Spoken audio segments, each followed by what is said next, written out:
E o meu estilo de palestra, eu falo assim, vocês leem o texto, o versículo, e eu vou comentar. Assim vocês aprendem lendo e com a explicação.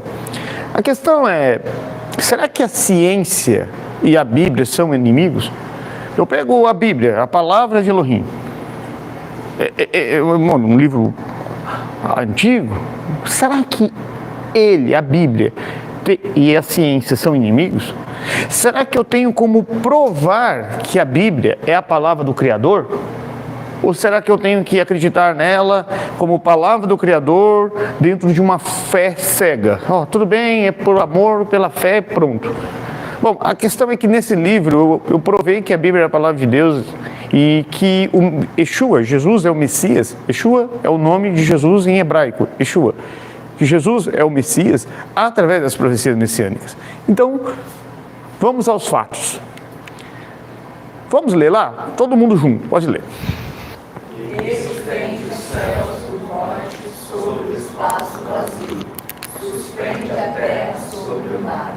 Jó 26:7. Olha, o livro de Jó não foi escrito semana passada. Ele foi escrito muito antes de Cristo. E ele faz uma afirmação científica. Ele diz que a terra está suspensa sobre o... Deixa eu fazer uma pergunta para vocês. Como vocês acham que Jó sabia que a terra estava suspensa sobre o nada muitos anos antes de Cristo? Eu vou dizer para vocês. Ele abriu o laptop dele, conectou ao satélite, pegou uma foto do satélite, salvou no WhatsApp e mandou para os amigos, falou, tá vendo? A terra está suspensa sobre nada. Foi assim. Não, o único jeito dele saber que a terra estava suspensa sobre nada seria por revelação divina.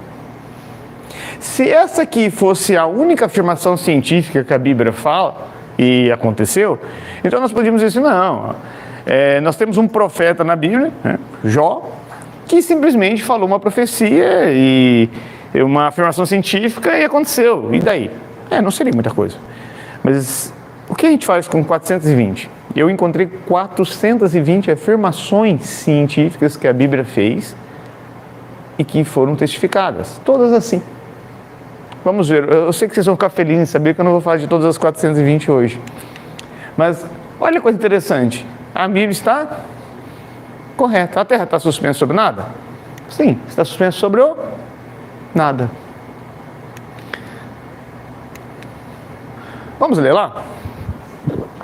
Seria capaz de controlar as estrelas e amarrar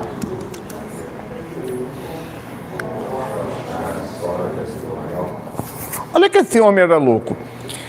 Ele diz que as estrelas estão amarradas. Mas ele diz também que essa força não é fixa, que essa força é afrouxada. Você pergunta para um cientista, como o Isaac Newton, né? Que provou a questão da força gravitacional das estrelas. As estrelas estão amarradas? Ele vai dizer, claro. As estrelas estão amarradas por força gravitacional de atração. Aí você faz uma segunda pergunta. Você pergunta, mas essa força é fixa? Não. Dependendo do movimento de rotação e translação que o planeta faz em volta dessa estrela, a força aumenta ou é afrouxada. Por exemplo, quando o nosso planeta está mais próximo do Sol, a força gravitacional é maior. É por isso que quem gosta de assistir Animal Trailer, né? Quando a Terra está mais próximo do Sol, determinados animais, como zebra, dão uma luz, porque a força gravitacional é maior. Mas quando estão mais longe, um pouco longe, é menor. Então, nós sabemos, através de Isaac Newton, que as estrelas estão amarradas por força gravitacional de atração e que essa força não é fixa, ela é afrouxada. Olha que interessante, nós estamos no segundo círculo ali, de dentro para fora. Essa aqui é a nossa galáxia. Essa é a nossa galáxia mesmo. Nós estamos aqui, ó. Tá vendo aqui, ó? Você está aqui, nesse momento, aqui, ó. E aqui está o Sol. Isso é a nossa galáxia mesmo. Então, nós estamos aqui, ó. Se ela girar um pouquinho mais rápido, ela joga a gente para fora. Muito bem. Então, agora que vocês aprenderam, é claro que vocês já sabiam, que as estrelas estão amarradas por força gravitacional de atração. e que essa força não é fixa, ela pode ser afrouxada. Vamos ler de novo? Você é capaz de controlar as estrelas e amarrar o grupo das estrelas ou afrouxar as cordas de ar. Ele afirmou ou não afirmou que as estrelas estão amarradas? Ele afirmou ou não afirmou que essa força não é fixa, ela pode ser afrouxada?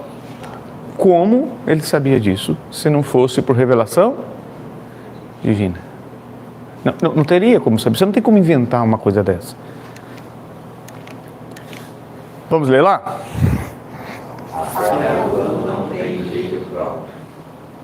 Aqui Jó enlouqueceu mesmo. Peraí, imagina bem, você está vivendo anos antes de Cristo. E aí você olha para a lua e você vê que a luz da lua reflete no mar. A luz da lua reflete no... E olha que interessante, não tem nenhum canhão de luz saindo do sol e batendo na lua. Dá para ver um canhão de luz saindo do sol e batendo na lua? Mas dá para ver a luz da lua refletindo no mar. Aí vem esse louco do Jó e diz, a lua não tem luz? Imagina, ele seria expulso de qualquer congresso científico da época. Fala, Jó, vamos lá, vou provar para vocês que a lua tem luz própria. Você vê um canhão de luz saindo do sol e batendo luz? Não. Mas você consegue ver a luz da lua no mar. Como é que você vende essa ideia? Com essa afirmação científica de que a lua não tem luz própria. Ele dizia, olha, eu estava conversando com o El Shaddai e ele disse para mim que a luz não tem luz própria. Eu não sei como provar isso. Quem sabe, daqui mais uns anos, consigam provar, mas a verdade é que Deus me revelou isso. E se você conversasse com Jó, ele disse, para mim, a lua tem luz própria, mas o El Shaddai falou para mim que não tem. Eu só anotei. O que eu faço com essas afirmações científicas? A Bíblia é a palavra de Deus. Mas nós temos como provar isso. Vamos falar sobre o DNA de Deus e o DNA humano. Você sabia que existe o DNA de Deus e pode ser identificado? Por exemplo, eu escrevi 11 livros, dos 11, 4 estão no mercado.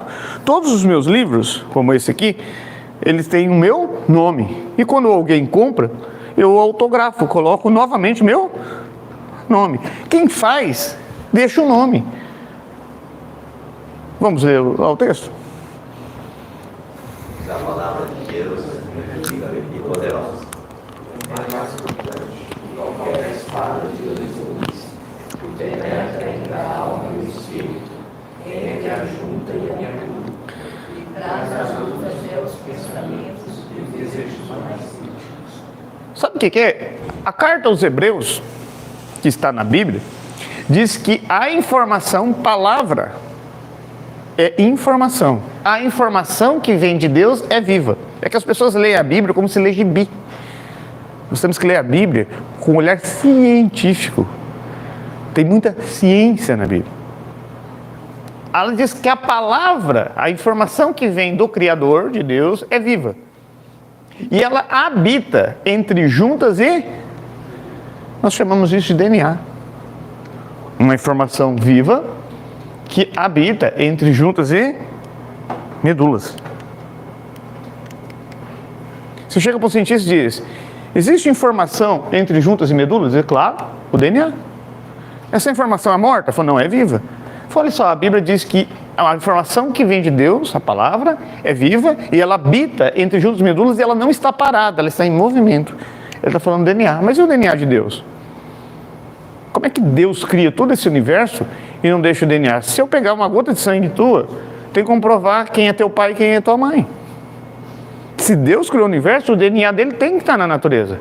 E olha que coisa interessante, o Alcorão, a Bhagavad Gita, nenhum outro livro apresenta um Deus triuno a não ser a Bíblia. A Bíblia é o único livro sagrado que apresenta um Deus triuno.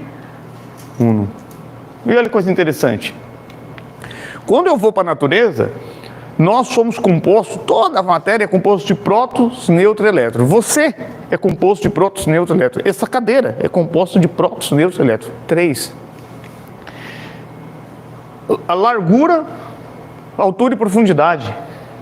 Nós vivemos de passado, presente e futuro. A água se manifesta de forma sólida, líquida e gasosa. Quem estuda música, como o Renan ali, que é cantor de música, ele toca música, está empregado, é solteiro, tá, enfim. Eu preciso de ritmo, melodia e harmonia. Nós temos o começo, o meio e o fim. Deixa eu fazer uma pergunta para você. Quem criou esse universo não é um Deus triuno? O DNA do Deus triuno não está presente na natureza? O único DNA que eu encontro no mundo é de um Deus triuno. E o único livro que apresenta um Deus triuno é a Bíblia.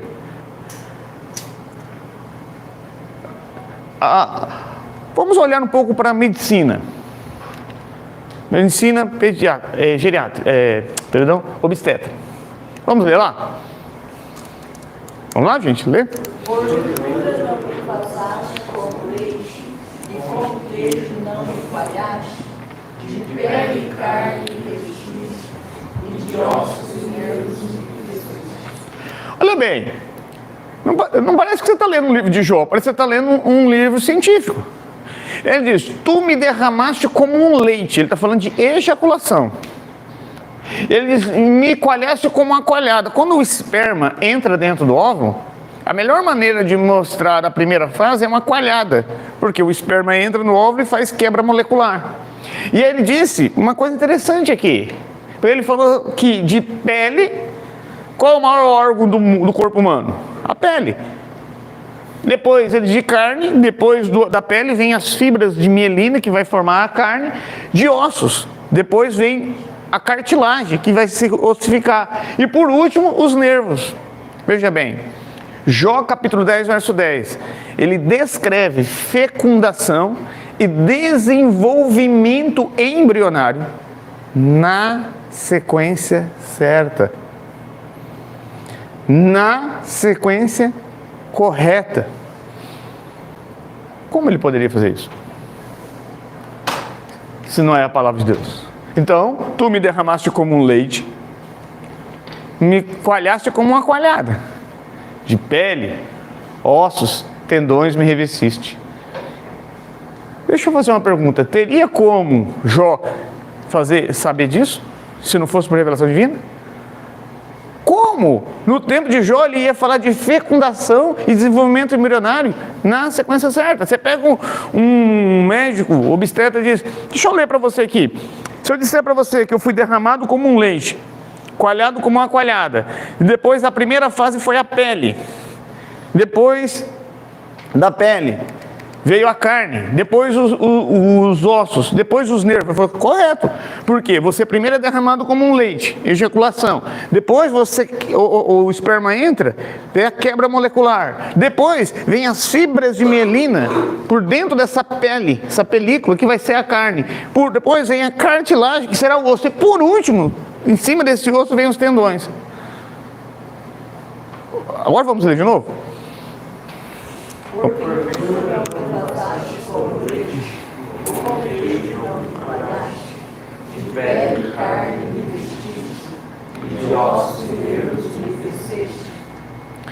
Sabe como é que ele fez?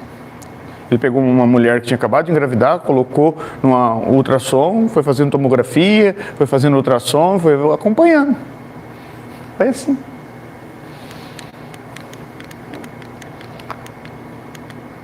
E esse é o projeto final, né?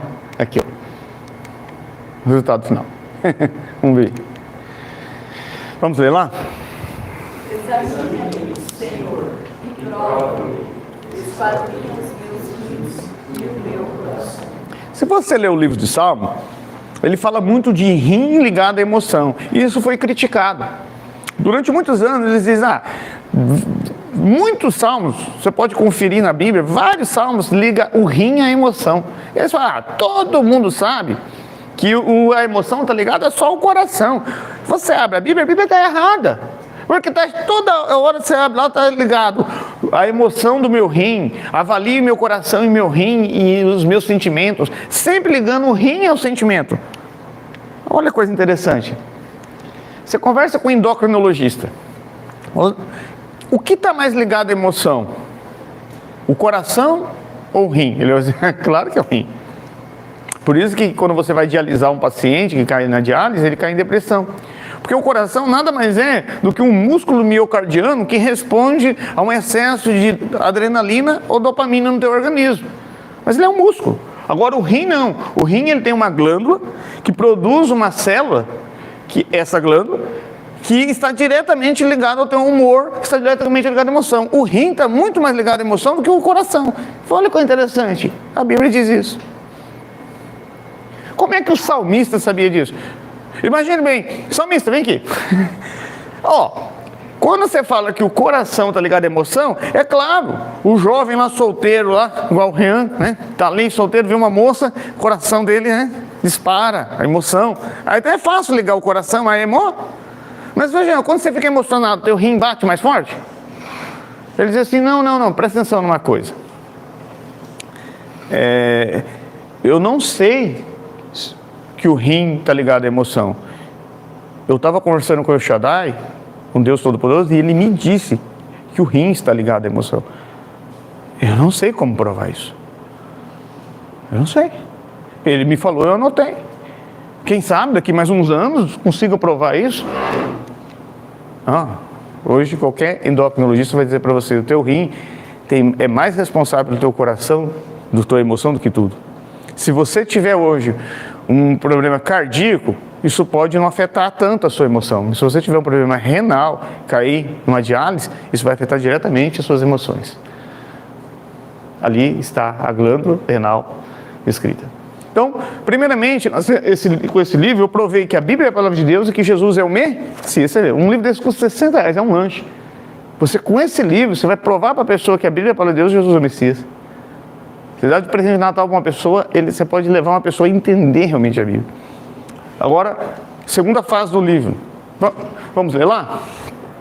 O indivíduo será morto, e já não haverá lugar para ele. A cidade e o lugar santo serão destruídos pelo povo governante que virá. Olha bem, eu chego para você aqui e digo, olha, eu sou um pecador, e eu creio que Jesus Cristo, o Messias Yeshua, quando morreu naquela cruz, Ele pagou meus pecados, Ele é meu único, é meu suficiente Salvador, Ele é o meu Messias. E isso aqui é uma afirmação. Mas eu posso ter a maior fé do mundo em Jesus como meu único e suficiente Salvador. Eu posso crer plenamente que o sangue dele na cruz pagou meu pecado e que ele é meu Salvador. Mas se ele não for verdadeiramente o Messias, essa fé não adianta de nada. Veja bem, eu posso ter o dobro de fé que eu tenho em Jesus, se ele não for o Messias, essa fé não adianta de não resolver nada. Então a pergunta é, ele é o Messias? Eu não posso duvidar disso, eu tenho que ter provas. Olha que coisa interessante. O livro de Daniel foi escrito num período entre-babilônico, na época em que Nabúcodonosor, estava no poder.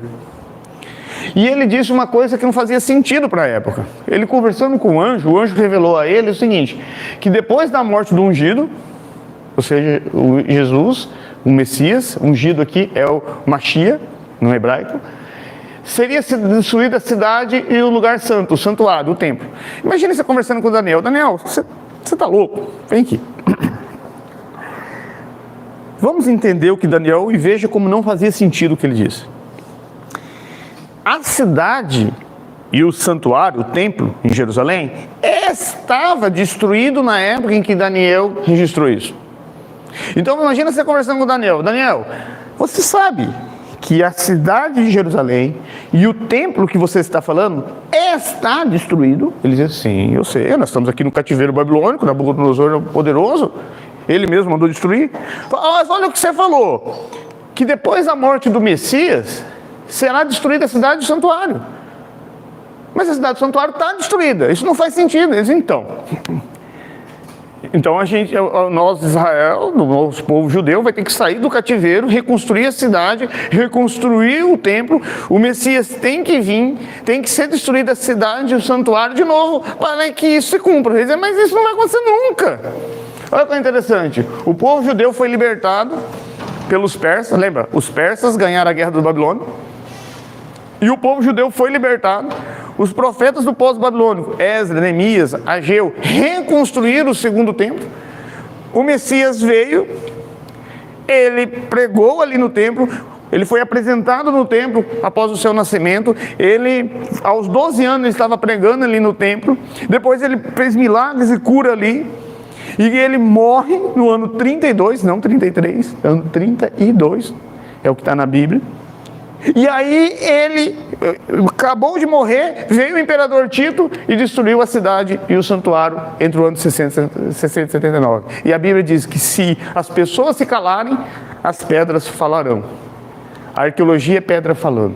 Se você for em Israel, está aqui a plaquinha com o segundo templo, que foi destruído por o imperador Tito Romano. Quando Daniel descreveu essa profecia, o templo estava destruído. Qual era a possibilidade dessa profecia se cumprir? Veja bem, para essa profecia se cumprir, o povo judeu estava escravo na Babilônia, certo? Primeira profecia que tinha que cumprir, o povo tinha que ser liberto. Os persas venceram os babilônios e libertaram. Segunda profecia, Jerusalém tinha que ser reconstruída. Terceira profecia, o templo tinha que ser reconstruído. Quarta profecia, o Messias tinha que vir. Quinta profecia, o Messias tinha que morrer. Sexta profecia, a cidade e o lugar santo tinha que ser destruído. Tudo perfeitamente se encaixado. Eu não acho que Jesus é o Messias. Eu apresento fatos disso. Esse é o tipo de fé que eu tenho e esse é o tipo de fé que Deus quer que você tenha na Bíblia. Vamos ler lá?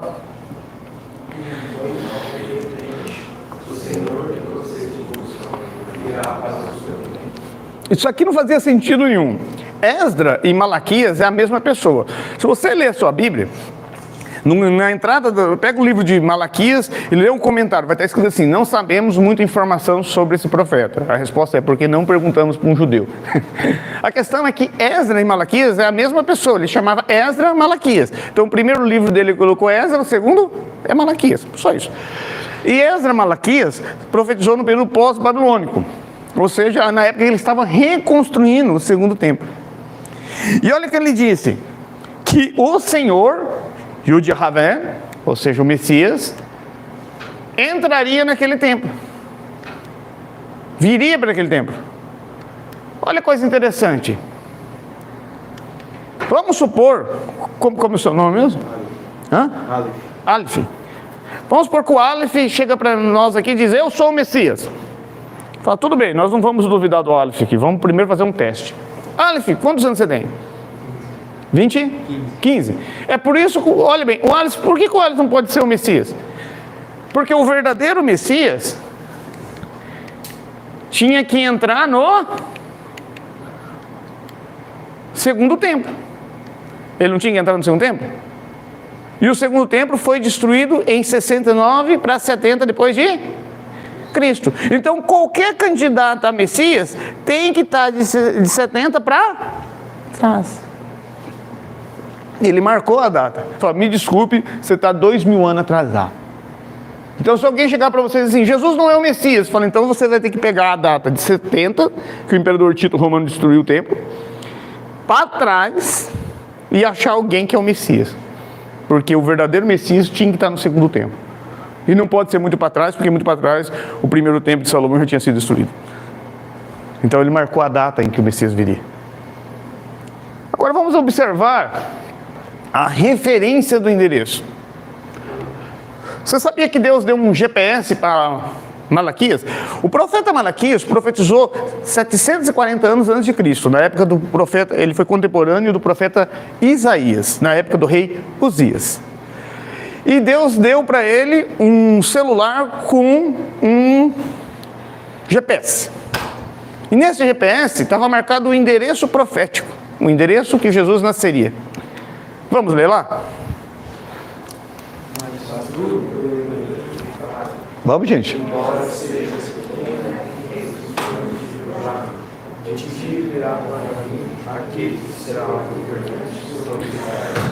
Suas origens estão no passado distante, em todos os dias. Olha bem, a profecia de Miqueias 5:2 registrada há mais de 700 anos antes de Jesus, diz que o Messias verdadeiro nasceria no país de Israel, no estado de Judá, na cidade de Belém e no bairro Efrata. Judá é o país. Israel é o país, Judá é o estado, Belém é a cidade, Efrata é o bairro. Então o verdadeiro Messias, se você conversasse com Miqueias, ele dizia, olha, o verdadeiro Messias tinha que nascer no país de Israel, e no estado de Judá, na cidade de Belém, no bairro Efrata. Olha que coisa engraçada, em 1890, aqui tem pessoas no bairro Efrata, onde Jesus nasceu, vendo as provas arqueológicas de que foi ali que Jesus nasceu. Então esse é o GPS de Miqueias. Miqueias poderia dizer, olha, o verdadeiro Messias nascerá no país de Israel, no estado de Judá, na cidade de Belém, no bairro Efrata. Mas ele poderia dizer isso 700 anos antes do Messias nascer. Será que ele tinha um GPS? Detalhes. Olha só, nós não vamos nos aprofundar muito nessa profecia, mas tem aqui no livro Racionalidade da Bíblia. A profecia diz, com mais detalhes, que o Messias nasceria no país de Israel, no estado de Judá, na cidade de Belém, no bairro Efrata. Só que em Gênesis 35 diz que o nome dessa rua que o Messias nasceria chamaria Raquel.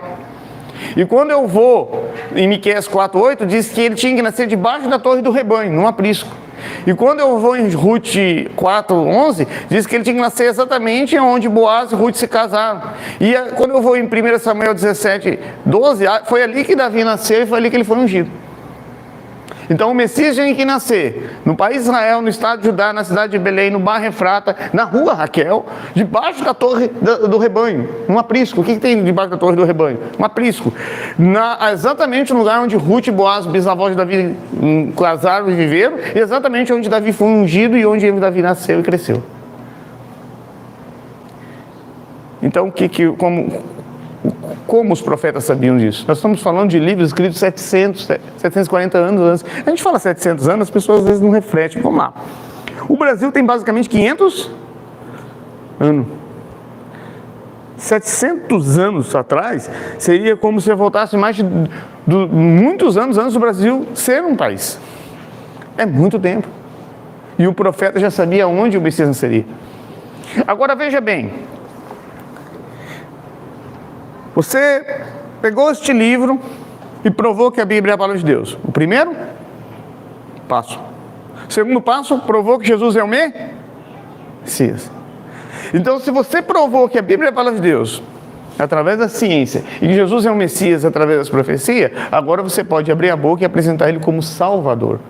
O plano de Deus. Sabia que o plano de Deus para salvar a humanidade não foi surgido assim, do nada?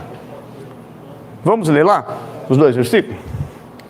Senhor Deus fez roupas de pele e com elas vestiu Adão e sua mulher. Cordeiro que foi morto desde a criação do mundo. Olha que coisa interessante. O próprio Messias desceu no Éden. Lembra? Por que a gente sabe que é o próprio Messias? Porque a Bíblia diz que nunca ninguém viu o Pai Celestial, mas o Filho foi revelado. Se Adão e Eva viu, não pode ser o Pai Celestial, tem que ser o Filho. E ele sacrificou um cordeiro e fez roupa de pele. Quem é que já matou um cordeiro?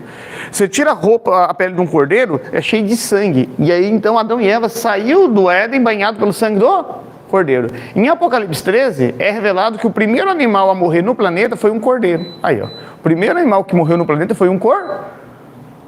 Você entendeu o plano de salvação aqui no Éden? Você imagina você conversando com Adão e Eva. Como é que Deus perdoou vocês? Ele dizia, então, ele pegou um cordeiro, ele sacrificou aquele cordeiro, nós tivemos que ver aquele primeiro animal do mundo a morrer pelos nossos pecados, ele arrancou a pele daquele cordeiro, ele colocou sobre nós e nós saímos do Éden banhado pelo sangue do cordeiro. Por que você acha que quando João Batista viu Jesus, ele não diz, eis a girafa de Deus que tira o pecado do mundo, eis o hipopótamo de Deus, eis o camelo de Deus, ele diz, eis o cordeiro de Deus. Porque é isso que está na mente judaica, o cordeiro que foi sacrificado no Éden. Então a salvação foi apresentada no Éden. Qual é a diferença? A diferença é que Adão e Eva foi salvo pelo sangue do cordeiro que ia ser derramado, ou seja, o cordeiro simbólico ali. Aquele cordeiro morreu mesmo, mas ele simbolizava Jesus. E nós somos salvos pelo sangue do cordeiro que foi derramado. Você entendeu que o plano de salvação está no Éden? Olha que coisa interessante, vamos ler lá?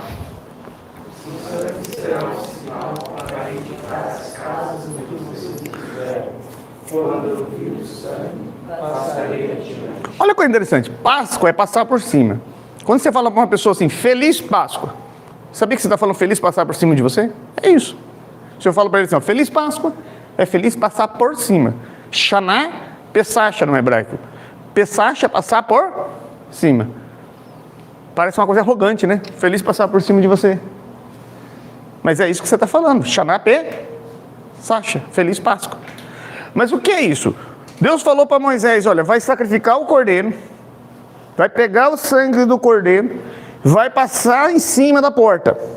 Quando eu mandar o meu anjo, ele vai descer e vai ver. Se ele ver o sangue, ele vai passar por cima. E ao passar por cima, ele vai fazer uma aliança. Mas se ele não ver o sangue, ele vai cair em cima. Ele vai entrar e matar o primogênito. Isso é Páscoa. Se alguém falou para você que é colinho da Páscoa, está errado. Isso é Páscoa. O sentido é, com o sangue do cordeiro, a ira de Deus passa por... Mas sem o sangue do cordeiro, ela cai em cima. Vocês entenderam que o plano de salvação foi apresentado no Éden e foi apresentado no Êxodo, com Moisés? Vamos ver lá? Aspergiu o sangue sobre o povo, dizendo: Este é o sangue da aliança que o Senhor fez com vocês, de acordo com todas essas palavras. Fala, Moisés, eu não entendi. Moisés pegou a lei, colocou o povo, leu toda a lei. E o povo diz, tudo o que falou o Senhor obedeceremos. Mas nós somos falhos. Então ele sacrificou um cordeiro, catou o sangue, jogou sobre o povo e saiu aspergindo o sangue sobre o povo e diz, eis o sangue que salva vocês. Vocês entenderam o plano de salvação? Vamos ler lá? É o sangue que faz proteção pela vida, sem derramamento de sangue não há perdão. Presta atenção numa coisa. O Pai Celestial mandou o seu Filho para cumprir as profecias. Todos os cordeiros sacrificados, desde o primeiro cordeiro sacrificado no Éden, os cordeiros que foram sacrificados por Abraão, os cordeiros sacrificados por Moisés, todos aqueles cordeiros simbolizavam o sangue do Messias que seria derramado na cruz. Aí, na época certa, o Filho do Pai Celestial vem, o Cordeiro verdadeiro, e cumpre essa profecia. Então, todos os animais que foram sacrificados simbolizavam o sangue daquele que viria a ser o Messias e ser derramado. E todos nós cremos nesse sangue, ou seja, as pessoas do Antigo Testamento foram salvos pelo Messias que viria, e nós fomos salvos pelo Messias que veio. Não faz diferença, no fim é o Messias. Agora, quem estabeleceu essa moeda foi o Pai Celestial. Pelo sangue. Não foi eu. Tente entrar no céu com outra moeda, que não seja o sangue do Messias, e você vai parar num lugar que você não quer. Vamos ver lá?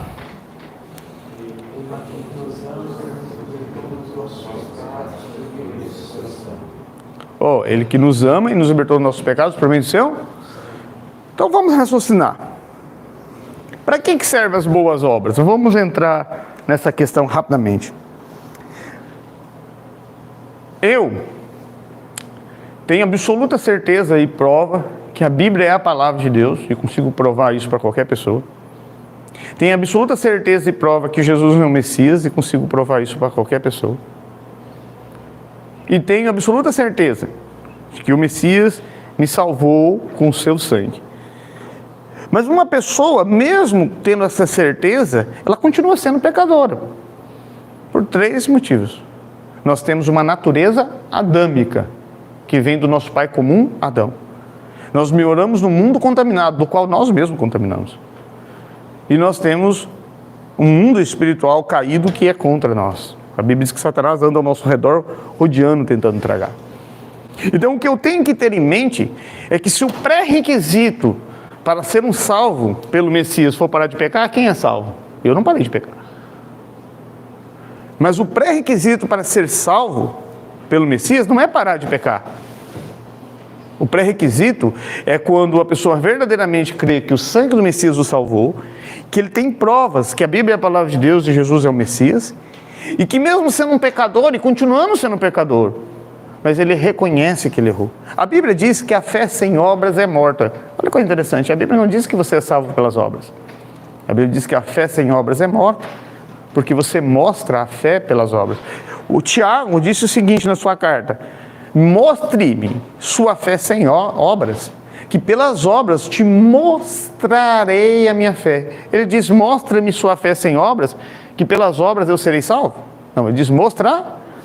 Como eu demonstro a minha fé? Pelas minhas obras. São obras perfeitas? Claro que não, porque se fossem obras perfeitas, eu seria perfeito. Como um ser perfeito pode praticar obras perfeitas? O ser imperfeito pode praticar obras perfeitas. Então, o objetivo desse livro é provar que a Bíblia é a palavra de Deus, é provar que Jesus é o Messias, é provar que a salvação está no Messias, e que uma pessoa salva pelo Messias não é uma pessoa que parou de pecar. Porque se o pré-requisito para ser salvo for parar de pecar, ninguém é salvo.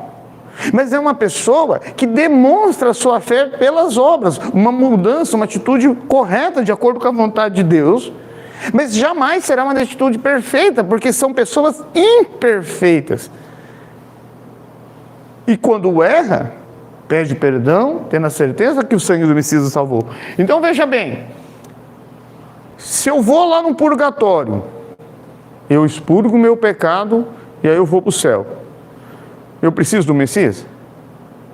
Eu mesmo fui lá no purgatório, expurguei meu pecado e fui para o céu, eu preciso do Messias? Não, eu mesmo expurguei meu pecado. Se eu entro numa religião e obedeço àquela religião, e através da obediência àquela religião eu me purifico, eu preciso do Messias? Não, imagina, eu chego lá no céu e Jesus fala, olha, eu cumpri as profecias messiânicas, 364 profecias messiânicas, eu fui lá na terra, eu paguei seu pecado. Ele falou, não, me desculpa, senhor, eu entrei numa religião, obedeci aquela doutrina firmemente, eu mesmo me auto-purifiquei, não precisava o senhor ter ido lá morrer por mim. Ou seja, se eu posso me auto-purificar, se existe um lugar onde eu sofro e depois eu vou para o céu, eu não preciso de um Messias. Se as boas obras salvam, imagine bem, então eu pratico boas obras, procuro pecar menos, e aí eu me purifico, aí eu chego lá no céu. O Pai Celestial diz, olha, eu enviei o meu filho, cumprindo 364 profecias, para pagar o seu pecado, ele é o Messias. Por que você está aqui? Não precisava. Eu estou aqui porque eu fui um homem íntegro, reto, justo. E o Senhor enviou o seu filho para morrer por mim desnecessariamente. Vamos ler lá? Mostre a sua fé sem obras e eu lhe mostrarei a minha fé pelas obras. Ele está dizendo que ele é salvo pelas obras ou que ele mostra a fé pelas obras? Se você conviver comigo um ano, o Reani já está há alguns anos comigo, você vai chegar à seguinte conclusão: o Rodrigo é um pecador assim como eu. Ele comete pecado assim como eu. Mas ele tem a certeza que a Bíblia é a palavra de Deus, ele tem a certeza que Jesus é o Messias, ele tem certeza que o sangue do Messias o salvou, e quando ele peca, ele pede perdão. A única diferença é essa. Porque se o pré-requisito para ser salvo for parar de pecar, ninguém é salvo. Será que usar um escapulário, guardar Shabat, ser reencarnado, ser religioso, acreditar em Deus? Eu acredito em Deus. Não, sabe por que eu vou para o céu? Porque eu acredito em Deus. Então o Pai Celestial cometeu um erro enorme. O Pai Celestial cometeu um erro, extraordinário. Porque Ele enviou o seu Filho amado, cumprindo 364 profecias messiânicas, descritas nas profecias do Antigo Testamento, para morrer, ser sacrificado, derramar o seu sangue para pagar o seu pecado, e você vai para o céu só porque crê que Deus existe. Quando chegar lá no céu, vamos ter que chamar a atenção do Pai Celestial, hein? Tem que falar para ele, que navaiada.